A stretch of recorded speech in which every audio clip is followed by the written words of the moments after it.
What happens when an obsessed stalker targets an unknown actor who's just starting to get famous?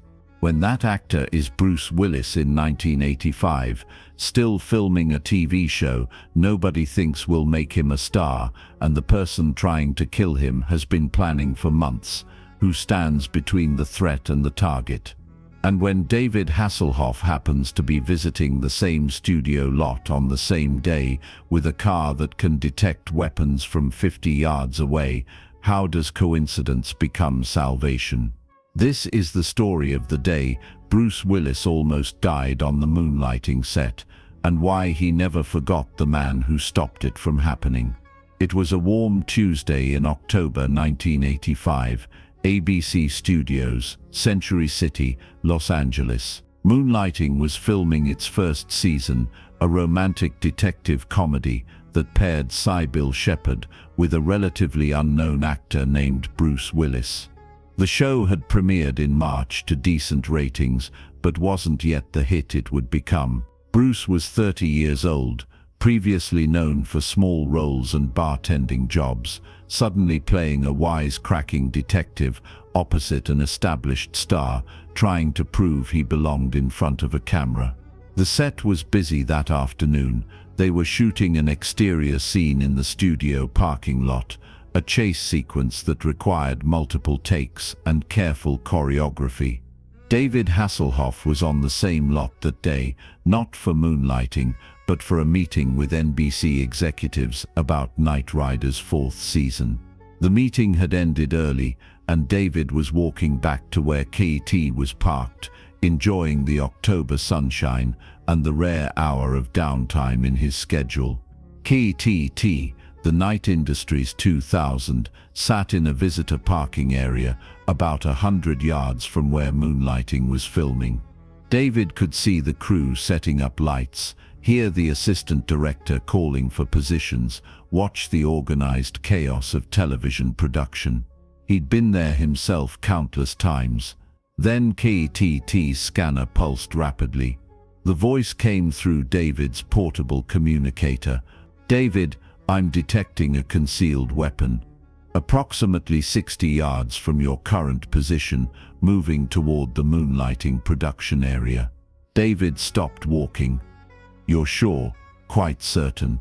Infrared signature indicates a handgun, likely a revolver based on heat distribution pattern. The individual carrying it is moving with deliberate purpose toward the filming location. Heart rate elevated, stress indicators high. This is not security personnel." David looked toward the Moonlighting set. A woman, maybe late 20s, wearing jeans and an oversized jacket despite the warm weather, was walking through the parking lot toward where the actors were gathered. Something about her movement was off. Too focused, too intense. David started walking quickly toward the set. "KITT, keep monitoring. Alert me if she reaches for the weapon." "Understood." "David, her trajectory suggests she's targeting someone specific. She's tracking one of the actors." David was 50 yards away now, close enough to see the woman more clearly. Thin, pale, dark hair pulled back, eyes locked on the production area with an intensity that made David's instincts scream danger. She wasn't looking at Sybil Shepherd, who was clearly visible in a blue dress waiting for her mark. She was looking at Bruce Willis, who stood near a vintage car they were using for the scene, talking with the director. The woman's right hand moved toward her jacket. "David, she's reaching for the weapon." David broke into a run. 30 yards. 20. The woman's hand emerged from her jacket, holding a snub-nose revolver. Chrome. .38 caliber. She raised it toward Bruce, who hadn't seen her, was still talking, completely unaware. David shouted, "Gun! Everybody down!" The set exploded into chaos. Crew members dove for cover. Sybil Shepherd screamed. Bruce Willis turned toward the sound, saw the woman with the gun, froze. The woman's finger tightened on the trigger. David was 15 yards away, too far to reach her physically, but close enough to do something else. He grabbed a director's chair that was sitting near the edge of the set and hurled it with everything he had. The chair spun through the air and hit the woman's shoulder just as she fired. The shot went wide, high and right, the bullet hitting the vintage car's windshield with a crack of safety glass. Bruce dropped to the ground.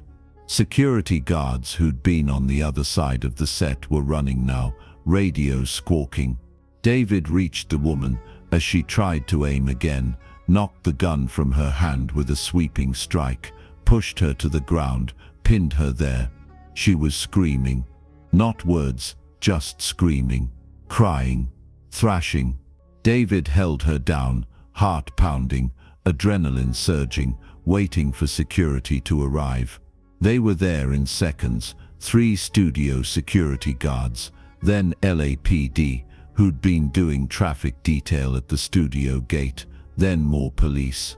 They pulled the woman to her feet, cuffed her, read her rights while she sobbed about how Bruce belonged to her, how he'd sent her messages through his character on Moonlighting, how she was supposed to be with him.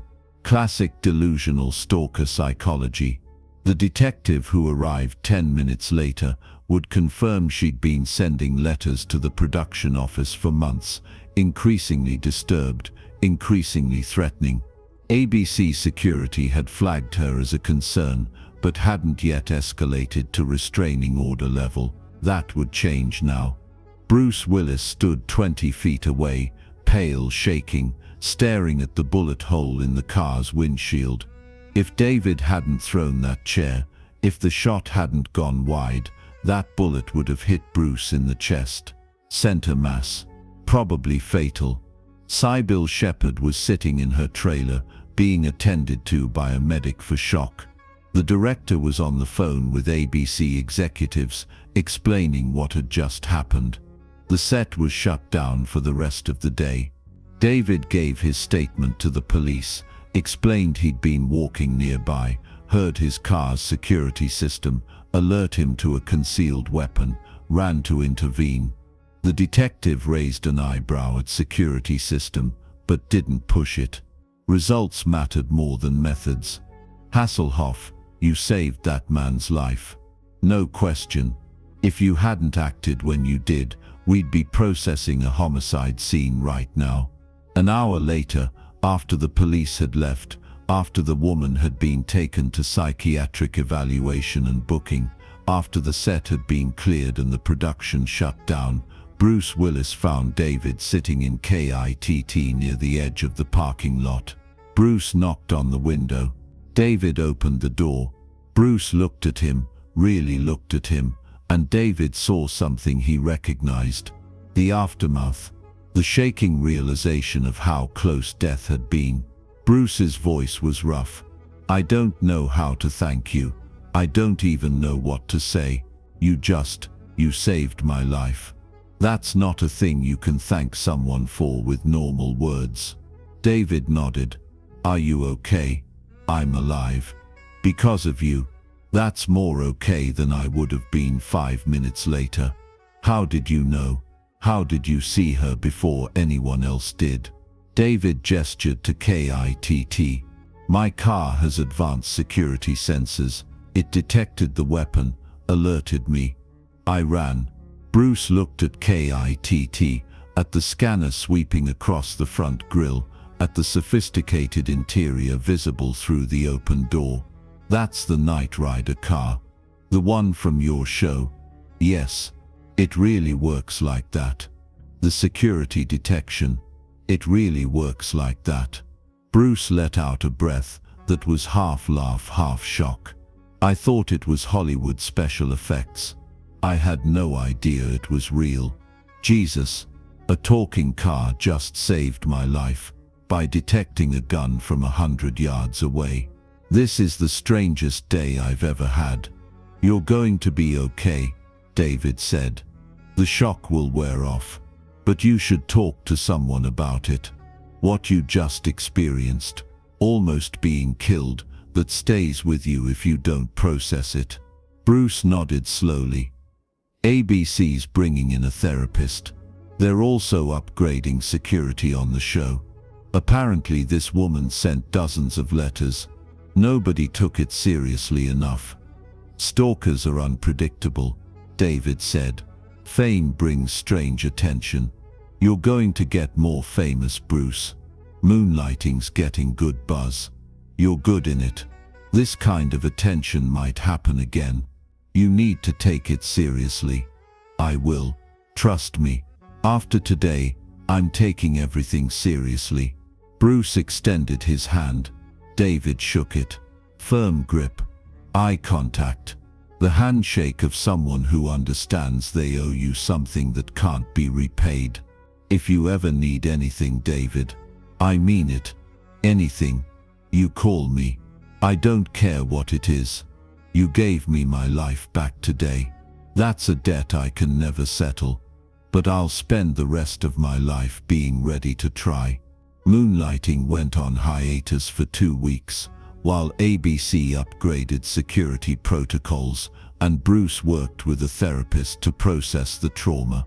When production resumed, they had metal detectors at the studio gate, background checks on anyone entering the lot, and a dedicated security detail assigned specifically to Bruce and Sybil.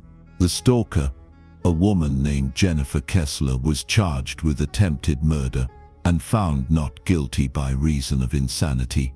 She was committed to a psychiatric facility where she would spend the next 7 years. Bruce Willis returned to work, finished Moonlighting's first season, and the show became a massive hit. He became a star. 3 years later, Die Hard made him a movie star. 10 years later, he was one of the biggest action heroes in Hollywood.